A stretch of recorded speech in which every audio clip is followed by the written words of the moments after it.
Okay, so with that, I will introduce Darryl Ratcliff, which is here today to speak to us about artist grants, a burning topic. We've actually had this topic requested in the past, so I'm glad we're finally getting to it.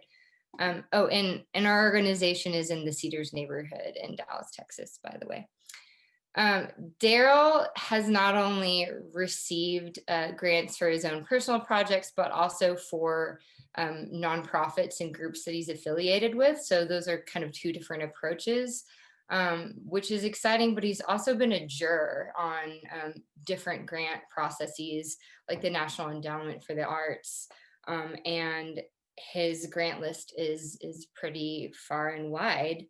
Lots of local stuff, which is often typical for grants, but also has had some experience getting national grants as well. So I, like many of you, are very eager to hear what he has to say and how we can learn from him to better feed our practice. So I'm going to go ahead and pass the mic to Darryl, and I will sort of disappear from your screens while he's talking, and we'll go ahead and do most of the Q&A at the end. So if you ask a question and we're not answering it right away, just hang tight. It's just kind of hard for me to like pop in and interrupt. So, and when Darryl's got his presentation up, that's like all he sees. So, all right, take it away, Darryl.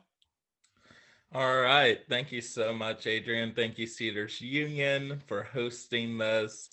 Really excited to be with everyone on Zoom Island, as I like to say. Hopefully, we can have a really beneficial time together. I have no idea how long my remarks are going to be. I just made some PowerPoint slides this afternoon. If you follow me on Instagram at the Kingfish08, I had a story up throughout the day where people were asking me questions for this. So some of the material is definitely in response to what was going on Instagram, which we'll see shortly. So I'm going to just jump into it. Feel free, really use the questions because hopefully we'll have time to dive in. And my last kind of preamble is that most of these topics could be their own presentation. So this is really, in some ways, kind of what my general thoughts are right now in this one particular moment about artist grants and also just money and funding. So it's going to be a bit of a journey. Bear with me. And thank you for attending.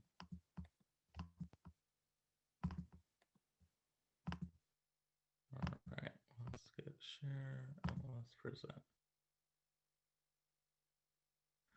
All right, great. So artist grants. Let's talk about money. So a little bit about me for those who are not familiar. I'm an artist and a poet, as well as a curator and arts writer. I'm co-founder of the Black Latinx space in South Dallas called Ash Studios, with Fred Villanueva since 2012, the recent co-founder of Gossypion Investments with Maya Crawford, which launched this March at the start of the pandemic. Why I am talking about grants and why maybe there's some wisdom in there is that I have received, I had never tallied this up before, Adrian, but I guess it's true. I've received 17 grants locally and nationally in the last 5 years. I've also juried grant at different points of grant selection processes, both locally and nationally, including multiple residencies and national awards, and a juror for the Visual Arts Panel for National Endowment of the Arts in 2016. And I think most interestingly, is that I've actually helped artists, particularly artists based in Dallas, navigate particularly the City of Dallas grant process to receive artist grants. And that's been, I think, probably well over $75K at this point in the last few years. So first and foremost, before we get into it, capitalism is a trap. And so what I mean by that is that I think there's a way of focusing about money that can make us lose sight of value, particularly as artists and what we need. And later on, I'll actually get into detail of this, of how this actually ties in. But it's like, so these are just some questions that came up when I was thinking about why this made me think about capitalism. Do you want to be rich? Do you want to make work? What is value? What is money? Why money? What's love got to do with it? Which is a song reference. Also, Killmonger did nothing wrong. Museums, if you aren't familiar with Killmonger, he was the villain in the film Black Panther. And in his introductory scene, he stole an artifact from a museum in London. And so this is where I say museums sustain white supremacy and colonialism. And when Killmonger repatriated an artifact stolen from his homeland and currently displayed in a museum, he did nothing wrong. And there's actually now legal cases in France where this is happening in real life, where African people are taking back tribal items stolen from them from their ancestors. So on Instagram, there was a poll on whether I should start and stop with just capitalism is a track and Killmonger did nothing wrong. So I'm not going to stop with it, but I thought it would be a very interesting way to kick this off. All right, so what are artist grants? So in general, artist grants are just pots of money that are given to artists to help further their practice in some way. And there's usually two forms of artist grants. There's unrestricted money, which in my mind is the best money. It's the money where it's just like, we like you, we think your practice is great, we trust you, use the money however you see fit. No reporting, no strings, you don't have to do a project, you don't have to do anything, you just get the money and live. Unfortunately, most of the money is in the second pot, which is restricted. And so that's money where here's some money, do a thing or for a thing. You have to be a type of person doing a thing for something. And so what are some examples of these? Examples of unrestricted grants. One of my life goals, a MacArthur Fellowship, a Genius Grant, $625,000 over 5 years in quarterly installments. A Joan Mitchell Foundation grant, $25,000. And a Red Bull Artist Grant, $1,000. Now, I teased this in my story when I said that I'm currently touring something that people aren't applying to. And that actually has been the Red Bull's Dallas Artist Grant. Like for the last 3 months or at least 2 months, like we didn't get hardly any new applications. And like, that's crazy because it's unrestricted money for folks to do what they want. So I think December, at least, is the last round that I will be jurying. We weren't really supposed to talk about our involvement in jurying, but since I'm doing this, there's the link, redbullarts.lightroom.com. You click Dallas. You should apply. I would love to see your work in that. Restricted grants. So some examples. Another one that is due soon. Arts Activate 2021, $7,500, courtesy of the City of Dallas, due November 30th. City of Dallas grants are complex. There's a lot of rules, a lot of fine print. You have to read carefully. If you're a first-time applicant, they make you schedule a time to talk with a city staff member. And that's not just because they're trying to be mean or make you jump through hoops. It's because it is that complicated that if you are not familiar with it, there's lots of non-intuitive things in there. However, it has been a great source for many people I know, including myself, and doing projects. Another example locally, Nasher Artist Grant, $2,000 courtesy of the Nasher Sculpture Center. Once again, usually they want to hear about a project that you want to do. Dallas Museum of Art, they have 3 artist grants depending on age that get higher as you get older. 1,500 if you're under 25. I think that starts at age 15. 3,500 if you're under 30. And 6,000 if you're over 30. And a lot of these have to do with travel or a particular project. And typo on Meadows there, but the Moss Chomley Award, which is 2,500, and you have to have been working for at least 10 years and also be active in the community in some ways. So these are some examples of local restricted grants. So how do you find grants? And so here's the first cheat code. If you aren't familiar with Creative Capital, I cannot emphasize enough, become familiar with Creative Capital. Bookmark Creative Capital. They have so many resources. They have grant writing tutorials, best tips, practices, videos, workshops, and most importantly, they are my go-to list for when I want to know when a national grant or fellowship is coming up. And they keep a very vetted and accurate list of those opportunities on a rolling basis. They'll usually have like November, December deadlines and January, February deadlines. So it's really a great resource. Also, if you ever have a chance to take their artist professional development class, please do so. I've had the pleasure of taking the class twice, and each time it leveled up my career. I would, if there's a chance to take it again, I would take it again in a heartbeat because they're so good and there's so many great pieces of advice.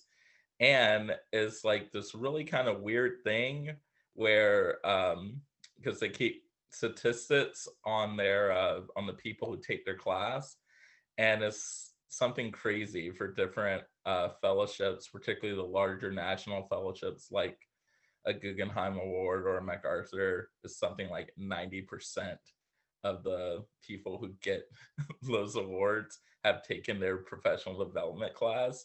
So it's almost like this weird undercover prereq if you want to get a large national grant.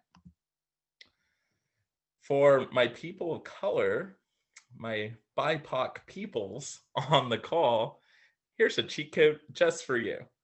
There's a group on Facebook called Binder, full of people of color in the art world that, you know, you have to be a person of color to join. And it is filled of goodness. There's job postings, residency grants, sometimes hot tea, all sorts of stuff. I don't think, in my opinion, is not quite as great as it was because a lot of people left Facebook, but it's still really, really, really good. And there's multiple postings every single day all over the country. There's so many things I would have never found out about if it wasn't for binders.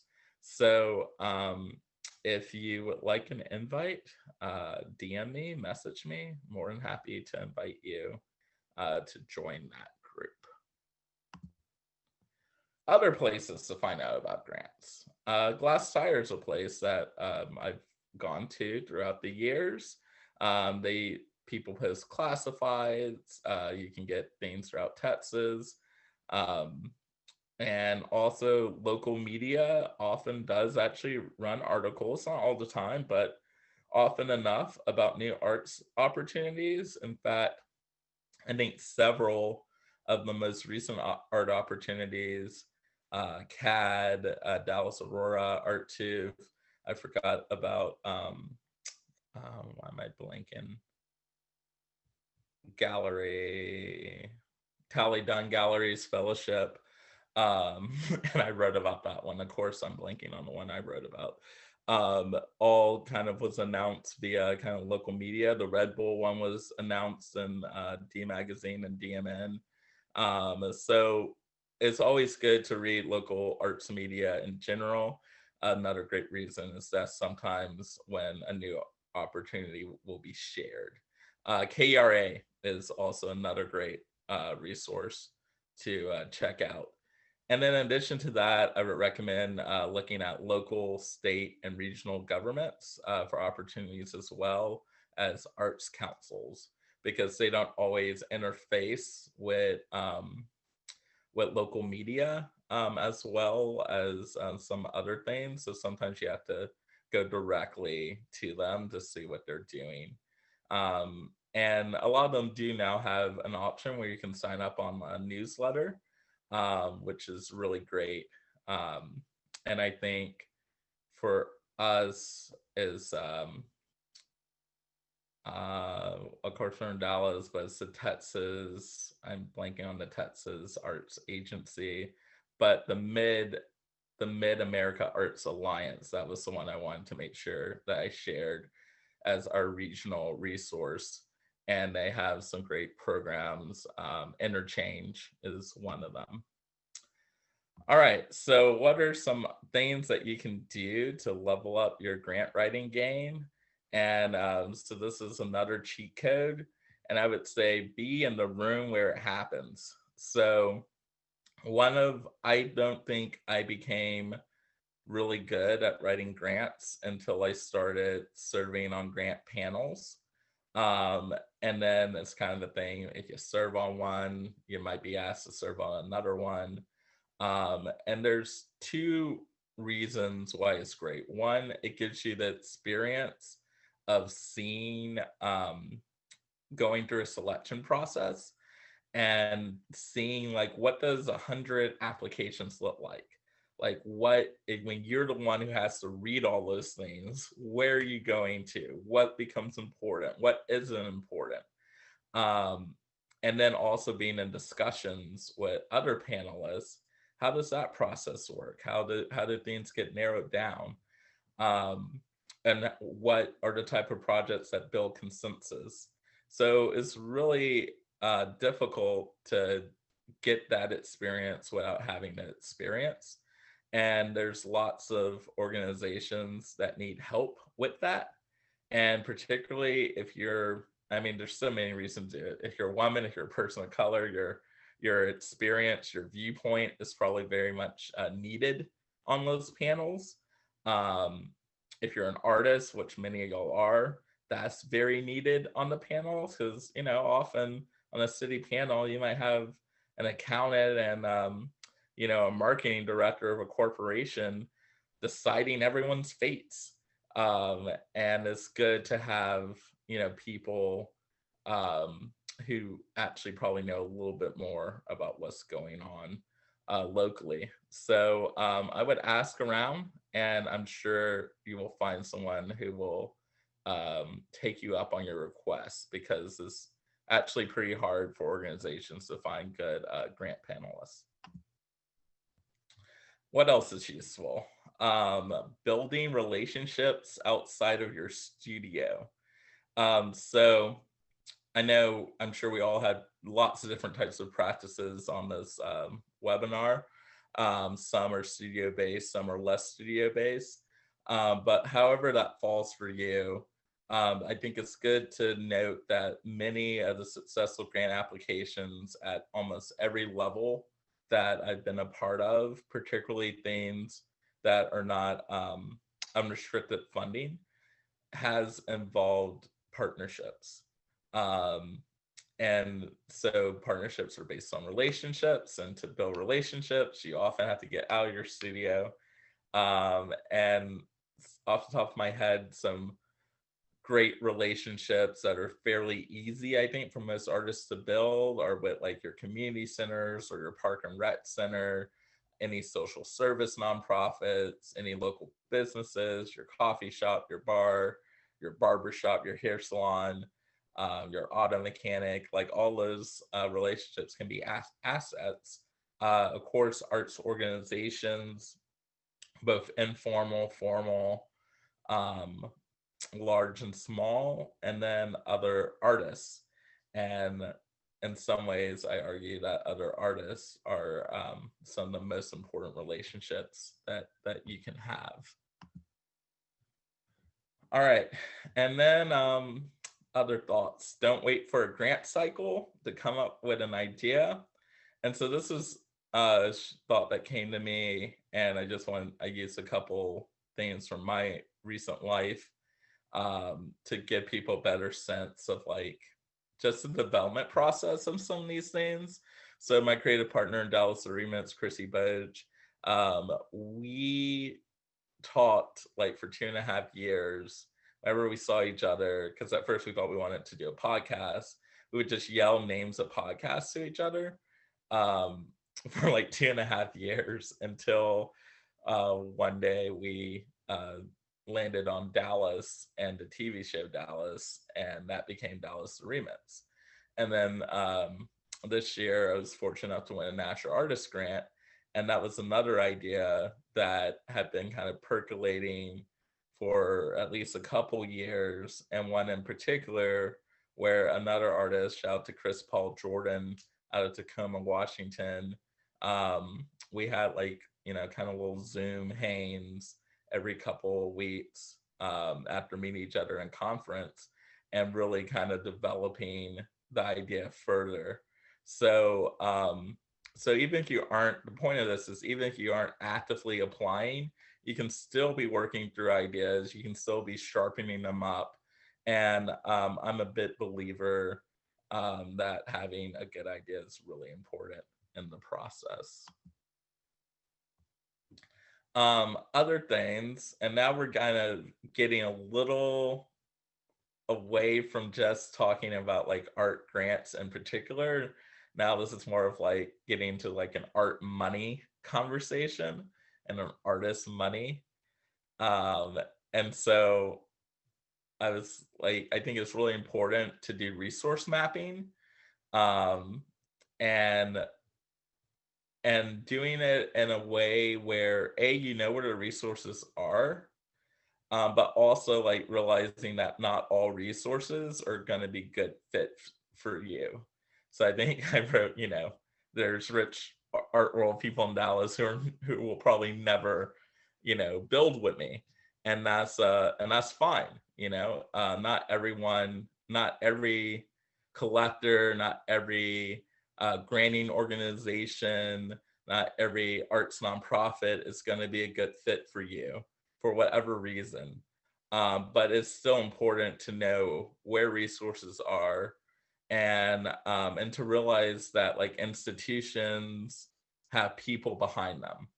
And I think what artists are really good at is being human. And so I think sometimes we can abandon that when we get into these resource moments or these grants moments or these money conversations.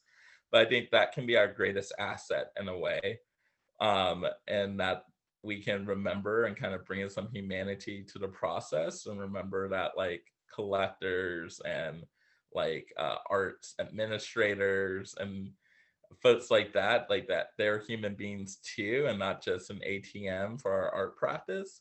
And I've found a lot of success just in like treating people as humans, and not necessarily having a relationship be about the resources the person may control.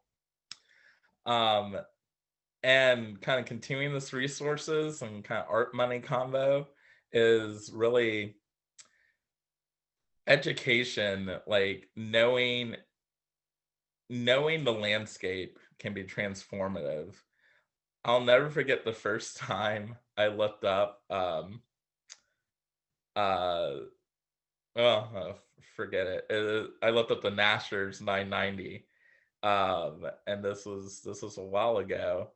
And I was just like, what? So and so gets paid. What? That's crazy. Then I start looking up like other 990s. I'm like, oh wow, so and so's getting paid so much more money than them. That too is crazy. Then I'm like, how come everyone's getting money except me? This is stupid.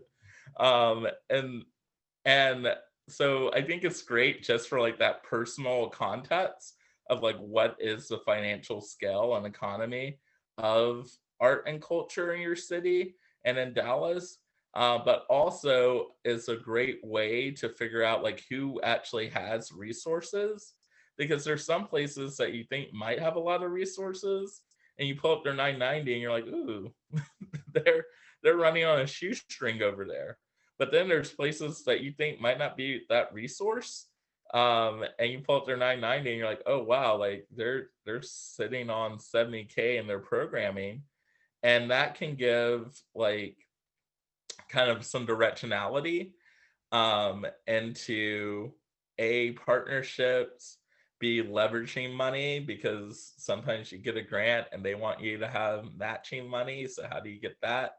um and then if you don't even want to bother with grants, you can build relationships at a place, and you might be able to co-build a program that benefits both you as an artist and also the organization and their mission. Um, and then also just North Texas isn't poor. Like we're really, really, really fortunate to be in a resource rich place. And so if anyone tells you different, like it is not the truth, in my opinion. Um, and I don't think it's even an opinion. Like you can just look at the data, and it is what it is. So someone might not have the money, they might not know where the money is, and they might not want to give it to you. But no, go for fully in your ideas and your resource gathering, knowing that it's around. It might be really hard to figure out how to get it, but that doesn't mean it doesn't exist.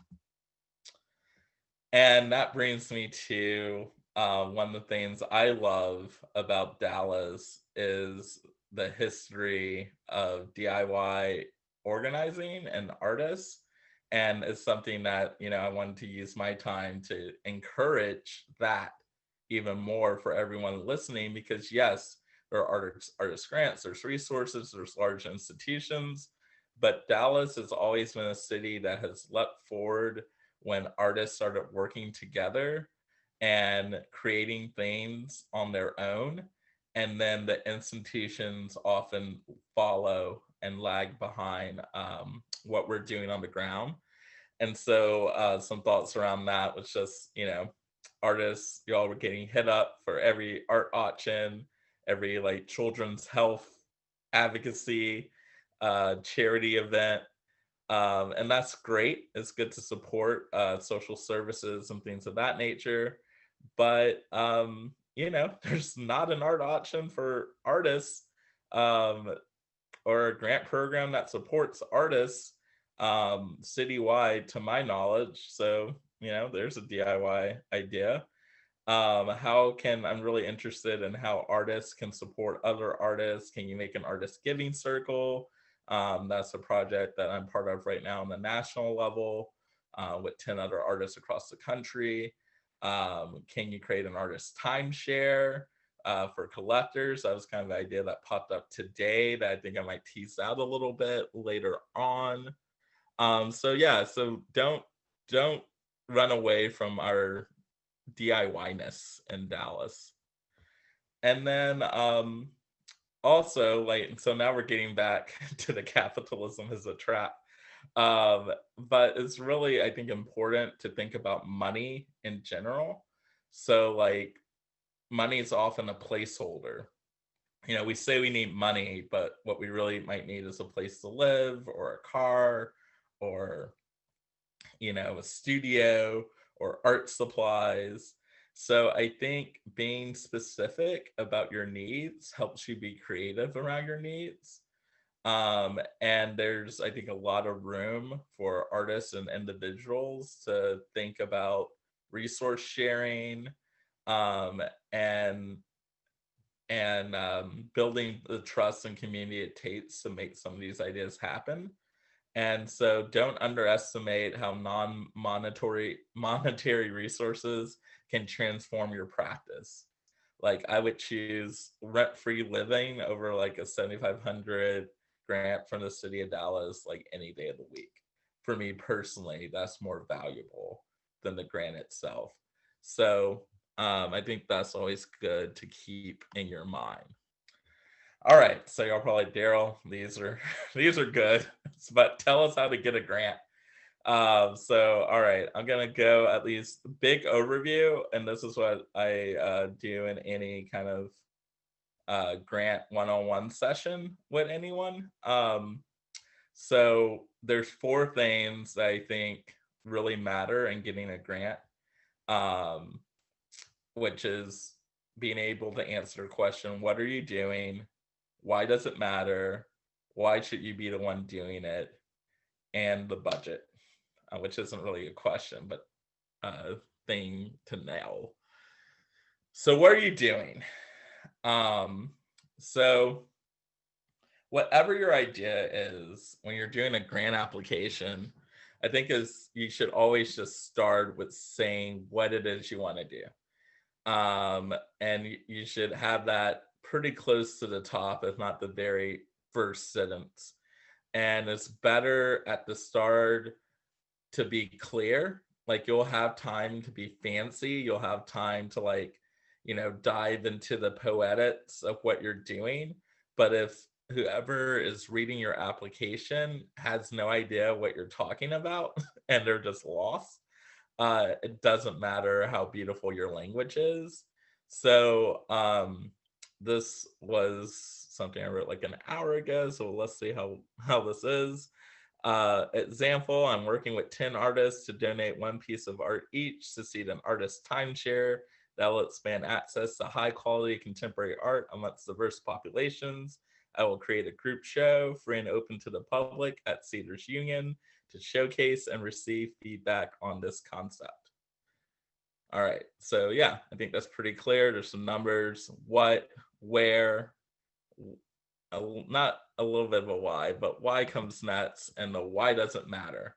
So you might know what you want to do, but that doesn't mean anyone has to care. In fact, usually no one cares. I often assume no one cares about anything I want to do. I'm delighted when I find out that I'm wrong, but I usually start at the assumption that I'm just being weird in my head and it's giving me joy. And then we go from there. So why should anyone who doesn't already love you care about this idea? What problem are you solving? So in this example, the artist timeshare will help solve two problems that millennials and next-gen collectors face: affordability and mobility. By purchasing an art share, one can have a high-quality contemporary art for far less than the purchase price. Also, by rotating the work amongst the community, if one moves, one isn't stuck with transporting or storing a piece of art. That last sentence probably could be a little better. It's a little awkward. But what I was attempting to do was, start talking about the problem. And so that's where you can zoom out. That's where you would throw statistics like, oh, in this zip code, 80% of the people are below a particular poverty line or metric, and there's not access to arts institution for 15 miles. So it matters that I'm doing my art here because I am a trained individual and I am going to provide these art services to folks who don't have them in their community. Okay, cool. So then we get to the why should we pick you? And so this happens a lot where in the same grant pool, you'll have multiple people who have very similar ideas like, oh, 3 people want to give art services to this community without art services. We think that's a good idea. We understand why it's important, but why should we pick you and not them? And so that's where you really have to kind of lean on your work, your experience. Um, Artists can often be shy. Well, not even shy, just you don't want to brag on yourself all the time. It's weird. Um, but a grant is a moment to brag on yourself. And the nice thing is only the grant people see it, so it's not like you're doing it to the public. So in this example, I've worked with dozens of successful artists as an artist and curator, and have commitments from Riley Holloway, Molly Sittner, David Jeremiah, Jennifer Wester, Jessica Bell, Daniel Georgia, Zeke Williams, and Fred Villanueva to participate. Also have experience managing complex art projects like Mask Off, Decolonize Dallas, Ash Studios, Sales Remix, Creating Our Future, Cheer. Um, and so, it's like very specific. This is who I have. And note that I know I said commitments, but one of the tips that I often give to my clients is you can use the word I want to work with artists like, or someone like. So you aren't saying that as like a commitment, but you are giving the reader like an example of what you want to do that usually makes it a little bit more concrete for them. Budget. So there's like a part of a budget that's pretty intuitive, and then there's a part that's, I think, less intuitive. So I'm going to start with the less intuitive part, which is, and this might be like the best thing I say today, which is know your worth and pay yourself. And you gotta know what your hourly is. You gotta know how much your time is worth an hour. And at the very end of this, I'll kind of go through that in some more detail. Example, my currently hourly is $125. I work with artists for $75. If you caught me a year or 2 years ago, I would have worked with you for $50. If you caught me a year before that, it was all barter because it was all love. Things changed, like track record, success, and demand for me. Next year, since things are still changing in my life, I know my hourly is increasing to $175. And there's specific reasons for that, but more importantly, that helps me price things. That helps me when someone hits me up saying, hey, Darryl, do you want to do this? Or do you want to work with me? Or how much would it cost? Like, I don't have to take too much time thinking about it, because I can be like, oh, well, that thing will take like at least 8 hours of my time. And that would be this. I like this person, so let me like shave off 40%. But this is how much it will cost for me to do this. And you have to pay yourself as an artist. You have to,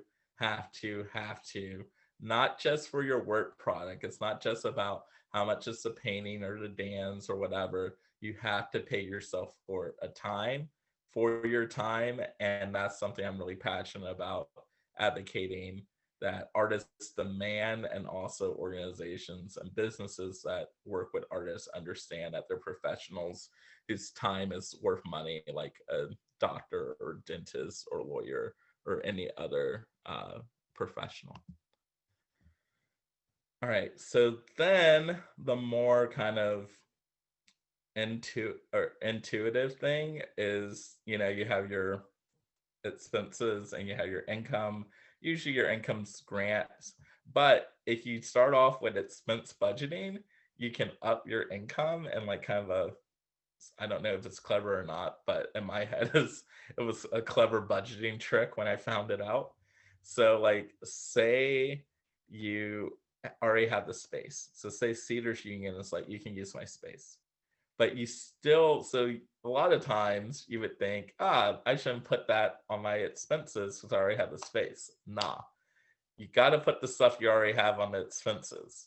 And that can be space, equipment, whatever else. I always tell a client to imagine that you're in a city where you didn't know a single soul, but you had like an unlimited credit card. Like, what would you need to buy to do the same project? And when you do that on the expenses, so say a space rental is $800 a day, and you're doing it for a week. So say the space is $1,600. That's the expense. But then on the income side, you can go and put donation $1,600 Cedars Union. And why that's important is that that is how you illustrate the support that you have for your project, and the investments that other people and yourself are making. So like if you have a specialized equipment, you do murals, you've invested in like um scaffolding or like a commercial paint sprayer or whatever it is, like that's not just easily available. Like you mark that as an expense, but then you also put that you donated that to the project.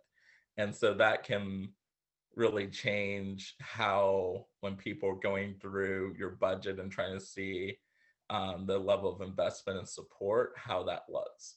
So always in my mind, you start off with the expenses, and then stuff that you already have secured, you just add that into the income side so that it offsets, because usually you want your budget to zero out at the end of the day. And then a last thing, I just wanted to talk a little bit more about like getting that hourly wage. And so this is courtesy of Creative Capital. I did not make this up, but boy, did it change my life. Which was, you add up your life expenses, all the stuff you spend money on, and then you figure out how much does it cost to live a year for you. In this example, I use 80K. And then you figure out how much you want to work a year. And some people want to work all the time. Some people maybe want to only work 9 months out of the year. However that is, you figure out how many weeks that is. Then you figure out how much you want to work a week. And then you divide those numbers from your cost of living, and it gives you how much you need to make an hour to live the life you want to live. So if living costs you 80K, you would need to make $55 an hour for 1,400 billable hours to live that lifestyle while only working 30 hours a week and 48 weeks a year. So there's a million ways. This is super personal, but I think it can be aspirational and also really hammer home like why your time has to have an hourly amount to it, to live the life that you want. So I think that's it. I'm gonna stop here and see how long I've been rambling. It feels like a long time, and see what questions people have, because that's what I prefer. Hey, okay, I'm reminding everybody, am I off mute? Yes. Don't forget to ask questions in the Q&A. We've gotten a couple in the chat, but I also have questions too. So if you just want to drop questions in the Q&A box, I kind of answered this one, Darryl. There's one about the 990 and like what that is and where they can find it. I put the link on the chat, but my explanation of it was kind of weak. I mean, it's like the tax designation name of a nonprofit, right? Yeah, it's basically a form, since nonprofits don't have to pay, like federal nonprofits in particular, they don't have to pay federal taxes because they're public entity, or they're saying that they benefit the public. To verify that, they have to file a 990, and that's public information. Since they receive donations, their donations, the people give it to them, they don't have to pay taxes on it. For all these different reasons, they have to make their financials way more public than any for-profit company has to do. Like, I don't have to tell you anything about the workings of my company if I don't want to. But if I'm a nonprofit, I do have to tell you at least something. And some do a more detailed job than others. But it's all publicly available information. Usually it lags 2 to 3 years from the current year. So it's hard to find like the most up-to-date info. But you can start getting a sense of Mhm. like what's been going on, and in lots of different levels of life, it can be a really useful tool that a lot of people don't know is just information. Right. Another thing it's useful for, I would say, is a really great website for kind of helping you find your worth is Wage, which is WAGE, which kind of lists different.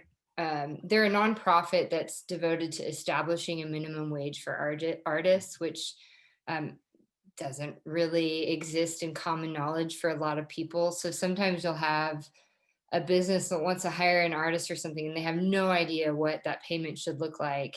And Wage is a great resource for that. But they base what the minimum wage should be for each project based on that organization's operating budget. So if you have the operating budget of an organization and they're telling you that they're going to pay you this for this project, you could actually kind of counter offer with Wage as an example and say, well, according to your 990 and the wages program, I should have a minimum of this. So it's just like one reason that's useful too. Absolutely, and Wage is a fantastic resource, um, because in the, I mean, I joke, but it's true that like art is an unregulated marketplace. Mhm. And so like there aren't real rules. Um, Someone on Instagram had asked about why like the application forms for grants differ so widely. Some are terrible, some are kind of easier, but it's all because, you know, like people often are just making things up. As, which is kind of one of the things I love about the art world, is that there is space for people to make things up and movement, but then it can also be really uh oppressive structurally as well. Yeah, it can take a long time, especially if it's through the city. Derek, when you ask if this is just for Dallas, the webinar as a whole, I mean, we're all based in Dallas, and a lot of the examples were used from Dallas, but I think a lot of this applies nationally, right, Derek? Yeah, so I would say like both of the cheat codes were national resources. The Creative Capital has a national focus, Binders is a national focus. Um, and but I did highlight a lot of what exists for Dallas because I knew a lot of the people tuning in would be in Dallas and Fort Worth and North Texas. Yep. Bruce Boston asked, do you find contemporary exhibits get funded more often than historical exhibits? I don't know. Uh, because that's a weird question. Because I was like, historically, I'd be like, no, no one wanted to fund contemporary art until like maybe like very recently. Um, so I, you know, honestly, my answer to that would be type of funding. So, I feel like if it's probably easier to raise money like from individual people for a historical exhibition than a contemporary exhibition, because a historical exhibition in some ways would have less risk because of the artist presumably either being late career or deceased. And so that gives very stable value, lots of things. So in some ways, that's an easier investment in case than to fund whatever is going to be the avant-garde thing that may or may not work, may or may not be relevant 5 years, 10 years from the time of the exhibition. Um, so bit picture, that's how I would answer that question, I would say contemporary artist grants will probably want to fund contemporary art. Yeah. Or like, I don't know. I think it also can matter how you are connecting the community with it, right? Sure. So it kind of goes back to your point about finding where you fit in. Like, where does your project fit? You want to make sure what you're applying to makes sense for your project. Because as you pointed out, it can take a long time to apply to these. So kind of applying to everything sometimes can be a strategy, but maybe a time consuming one. Yeah, and the wrinkle is true. Like I know Ash, we're doing a project right now um that kind of got delayed via COVID, so it's like just a little virtual placeholder. But the larger project is looking at Aaron Douglas, who's a historical Harlem Renaissance Black artist who made murals at the Negro Hall of State in Fair Park for the centennial in 36. Texas decided to destroy the Negro Hall, which was like built with federal money after the centennial was over, because they didn't want Negroes to have halls. And in the process, two of these murals were destroyed. I think three were rescued. But he's a very important figure for Black arts movements, who made significant work in Dallas, Texas, that most people don't know about. And so, I think that's an example of one of the things we're doing is just having artists of color engage with his work and legacy. So I think there are definitely ways that you can work with historical artists and exhibitions in ways that are current. Yep, that's a great example. A couple questions about the Wage website. I posted it on the chat. It's Working Artists and the Greater Economy. I always forget what their acronym is. So that was good for me to look up. I just know it as Wage. And Joel, we are recording this. I will, even though I think you can access it on Zoom right after, we'll edit out some of the intro stuff and put it on YouTube. And then I will send everyone who registered a link to that YouTube video.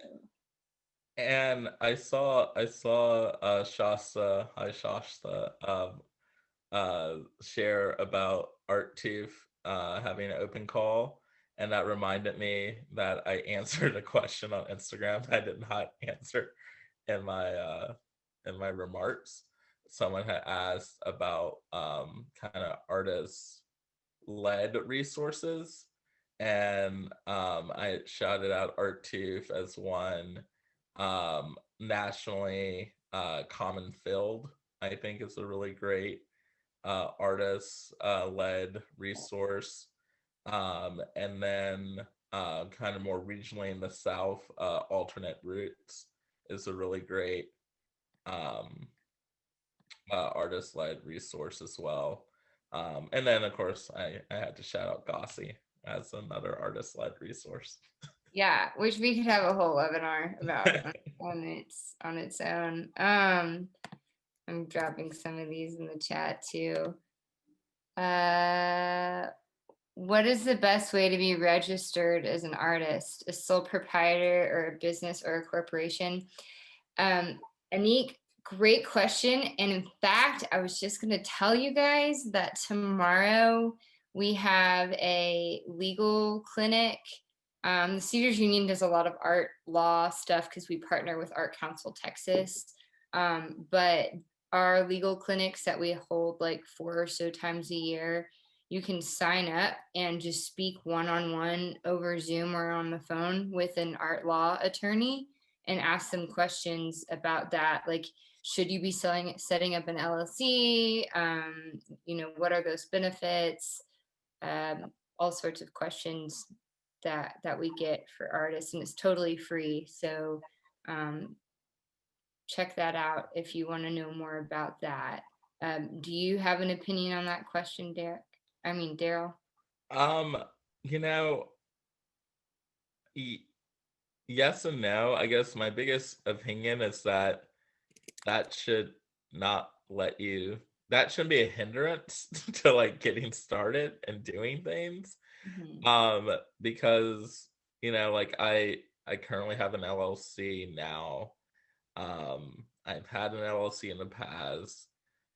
I did 4 years, like up until this year, like all of like the stuff, like there was no LLC, there was no nothing. Ash wasn't a nonprofit, like we were just doing things. And so there is a strategy, like it can be very beneficial to have organizational formation for sure. And it's good to be educated and learn about that. But that shouldn't ever be an excuse for not doing something. Because like, I mean, I can't count the number of times, well, I'm sure I could count them, but like it's been several times that I've partnered with a nonprofit to get a grant because the grant was for nonprofits and I was a nonprofit, but I had an idea, and that's part of like, kind of that conversation about building relationships. Like there's been, and sometimes it's been like just a partnership of like fiscal sponsorship of like you can use our name and tax info and documents will provide them, and the money will go through us. Often like they might take a small percentage for their admin time on the project, and then but then it's really up to myself and whoever I'm working with, because I hardly ever work alone, to do it.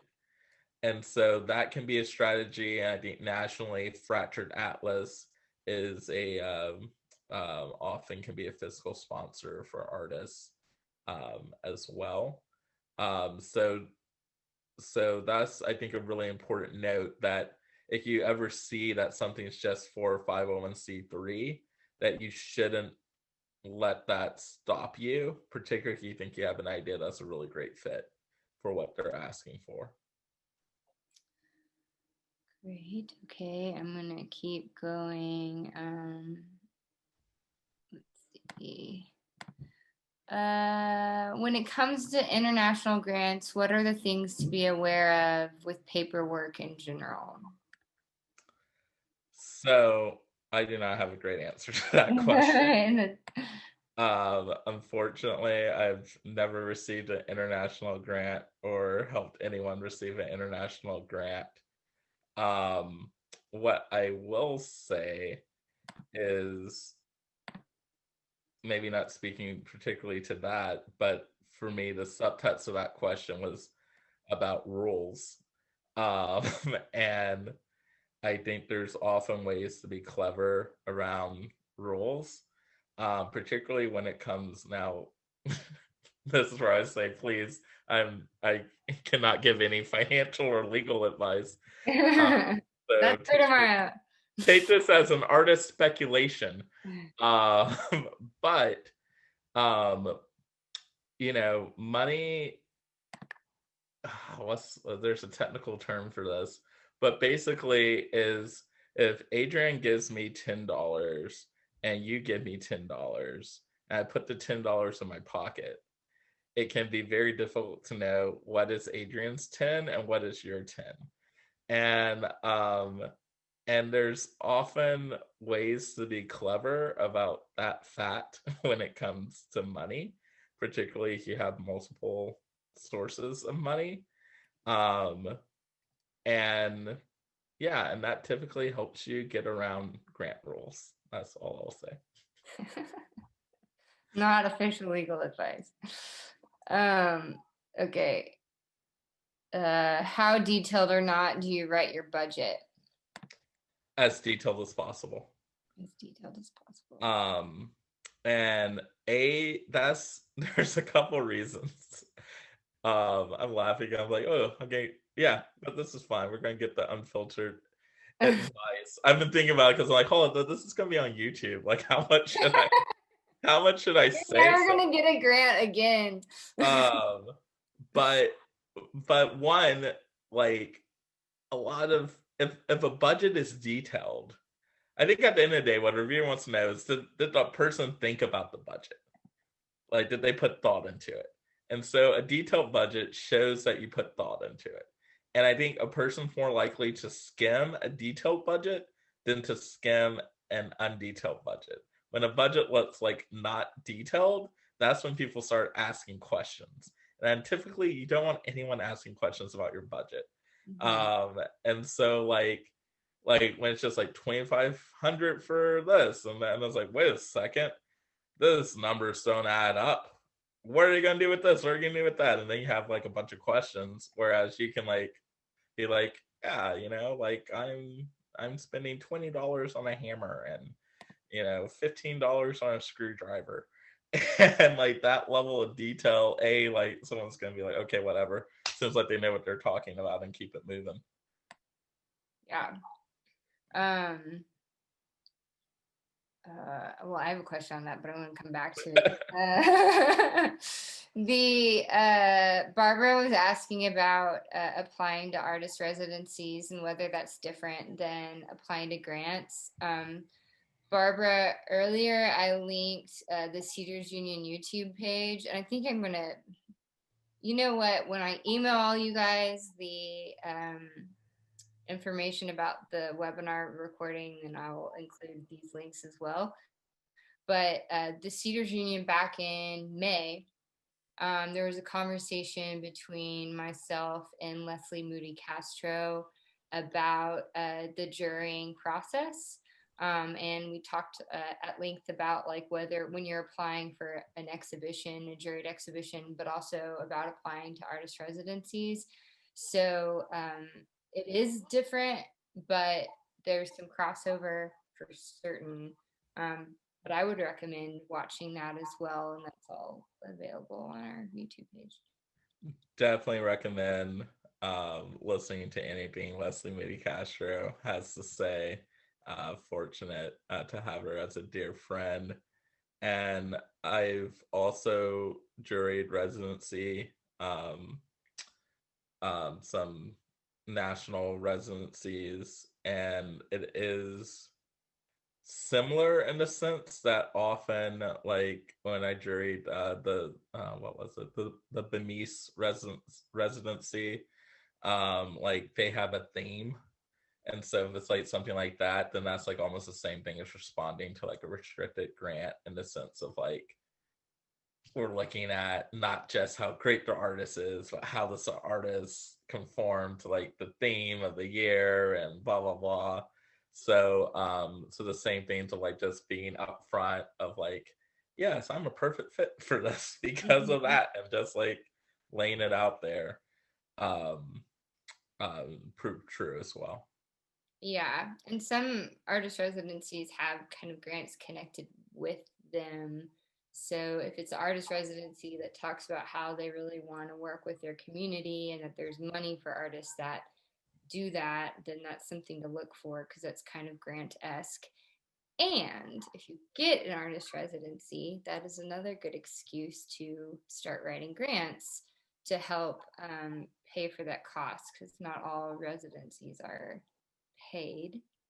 And, Uh, and can I piggyback off of that as well? I think I didn't talk probably enough about this, but like just in general, like a general art money move is leveraging your resources. And that don't have to be monetary, but it's like, if you find space, like work with someone who can find money and be like, "Ooh, I have the space. You got the money. Let's do this. Let's partner." If you have money, like the first thing I tell my folks when they get some money, I'm like, "Oh, this is actually when you want to go find more money." Because weirdly enough, people don't like giving you money when you have no money. But boy, if you can get you some, it's way easier to like get someone to match it. Um, you know, well, I can't talk about it, but I found out that I got some money, and my first thought was like, oh, here are the 3 or 4 entities I'm gonna hit up and be like, hey, I want you to partner with me and match me Hmm. because I'm bringing money to the table. You got money, now you need to bring money to the table. So like to the point of getting a residency, that's like having a resource. You have a resource of space, whether that's live work or just work, and you should definitely leverage all those things and gathering more resources. Yep, because often a grant will kind of, maybe it will cover your materials, but what gets left out a lot is that, paying yourself. So yeah, sometimes it takes multiple for Mhm. projects. Okay, how do you best demonstrate your capability of completing a project for a grant? Ooh, this is a really good question. I'll give it like a hypothetical. Let's say you have an art piece, like a large scale installation that's going to cost, you have the idea, and maybe you're not a whiz at like rendering something digitally, and you've never done the project before. It's a little harder maybe to prove what you're working on than, if it's a project that you've done elsewhere and you're trying to repeat it. Yeah. Um, so partnership, like I sometimes joke, it's not 100% true, but sometimes I joke that I can't do anything. And I just find people who are good at the thing I want to do and convince them to do a thing with me. It's a Uh, good skill. It's a good skill to start with.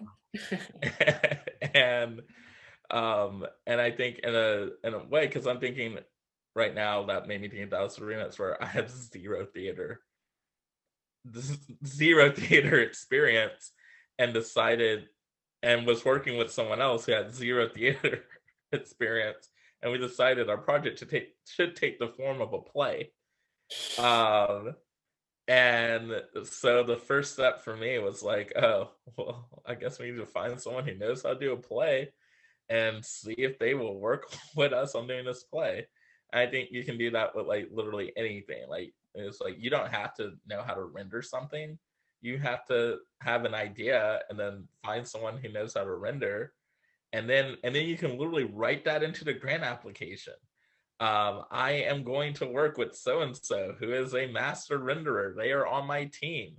They will do the renderings. Look at how great their renderings are. Their past renderings are. And you can really kind of include that because that's like how larger projects and RFPs work anyways. Like when you hear people getting like a $25 million project, or they're like designing a park, like they're submitting like 18 different subcontractors and like 35 different people, and like it's the combined expertise that's going into the project. And I don't think there's anything wrong for artists to like look at their projects in the same way. Like you had the idea, this person's like, really good. I'm gonna like give a shout out to shout out to my boy. I think everyone's boy, sometimes Zeke, like Zeke Williams for 7 years now. Boy, if I need some vinyl installed, I'm just like, all right, hey Zeke, like come, because you can like make a straight line most of the time, and, and I can't most of the time. So I don't think there's anything wrong with like artists working with other professionals to shore up what they might not personally have efficiency for. And I think by doing that, that is a great way to demonstrate how you're going to get the project done, because it shows that you've thought through and you're clear on like what you're bringing, what you're good at, what the idea is, and you've also thought through like the parts you need to make it happen. Yeah. Okay, I'm like seriously multitasking. Sorry, I'm dropping things in the chat for links that people are asking for. Um, Ooh, can any of these grants work for-profit businesses? So this is where, once again, I go back to being clever. So, like, say a for-profit business can't apply for something. Well, there's two ways that this question could be answered. One is like, is the artists themselves the for-profit business? Because then I would say yes, that's like easy all day, every day. You just apply as an artist. Like just well, I just recently won a grant as an artist award for Gossy, which is a for-profit business, because I'm very clear that no matter what I do, I'm an artist, and that's my lens. So yes, it depends on the framing. And then also, if there's just a for-profit business that said wanted a mural or wanted like kind of a design on their deal, yeah, an artist could apply to do it, and the business is offering the site essentially as a partner, and that's perfectly acceptable. I think sometimes people get tripped up, usually particularly city of Dallas, because they say like they don't want any profit made from their money. But that doesn't include the artists paying themselves or any professionals, or most professionals working on a project getting paid. So like you can pay an assistant, you can pay a graphic designer, you can, like, there's a lot of people you can pay, and that's not making a profit in the context of that grant. But there's also like a duration, because basically it's a contract with the city. So the contract, once the contract ends, you can do whatever you want, like after after the contract's over. And so like if you had a more entrepreneurial idea, often I've looked at the city as like almost being like a development fund, and being like, okay, like help me fund this prototype idea. And then once I have a working prototype, I can go run and get funding in other ways. To be clever. Yeah, I think that those are some good examples. I could see how that might work out. Or you could reach out to like a nonprofit, or like, I don't know, maybe a group like Gossy, which I'll include a link to that also in that email full of links. Okay, Shayna is talking about, she's a finalist for the CAD Fund. Congratulations, Shayna. That's a big deal already. And they'll be presenting in January 2021, hopefully. And you have to present to a live audience. That's like one of the key things about the CAD Fund. What are a few things to make sure you hit? I would say definitely go back and like visit those slides of what are you doing? Why should we pick you? Or why does it matter? Why should we pick you? But do you have anything else to add to that, specifically about the CAD grant, Darryl? Ooh, that's a really great question, because I do think presentations and grant writing like aren't one-to-one the same thing. Particularly like a library, even like virtual presentation. So I would say I would focus more on the narrative, on the why. Um, those first three, like I wouldn't really bring in that much of a budget, getting into any of the weeds on that. Like I mention it, but it wouldn't be my focus. I would focus on like, oh gosh, I almost want to do like my Gossy pitch, but as an example, but that's like having like a really clear narrative on why you're doing what you're doing that's also connects personally with who you are.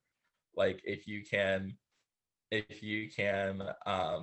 I will do as an example just the very first part of like how in a formal setting I explain like just the name, not getting into what we actually do, just the name of Gossy as like kind of an example since it's proven successful lately.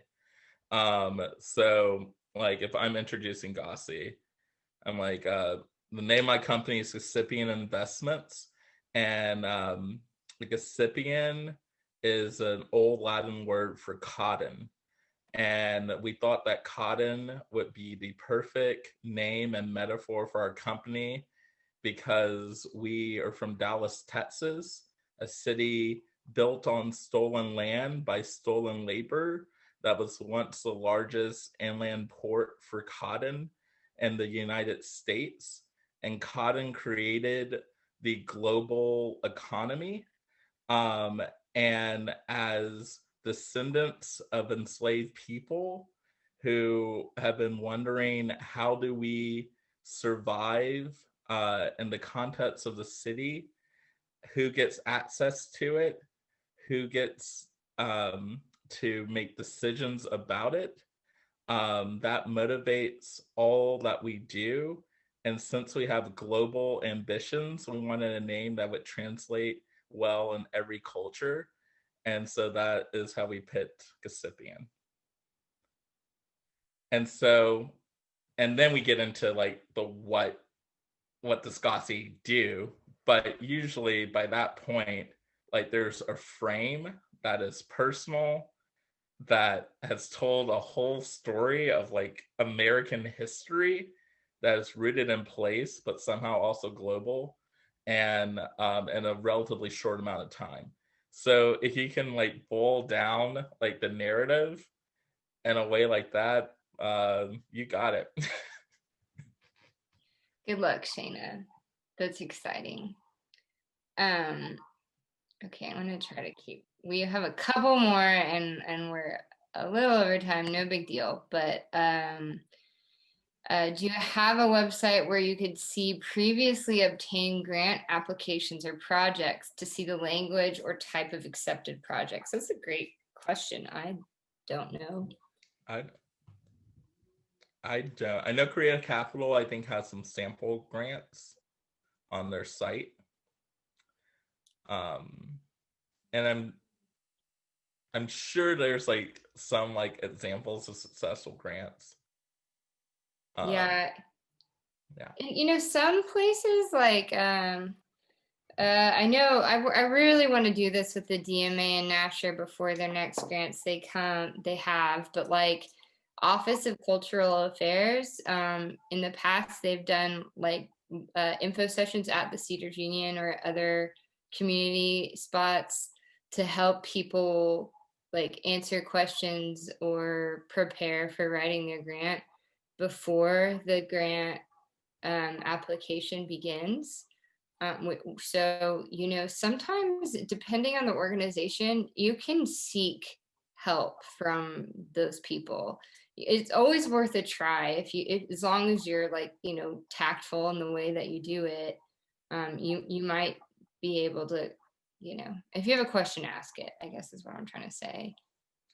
Yeah, and usually if you know any like past grant recipient, like they're typically will share their application with you.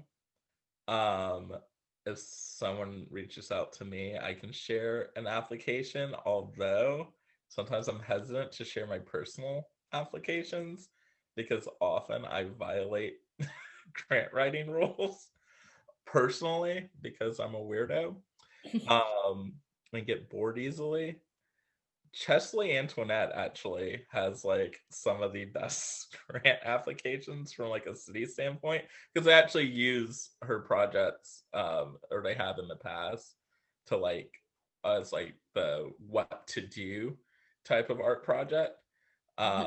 So she's really great, and actually I feel like my creative partner Fred these days writes better city grants than I do. Okay. Find your people, find your resources. Recommendations for grants and residency in San Diego and Southern California. I have no idea. I was like, actually. You do? Okay.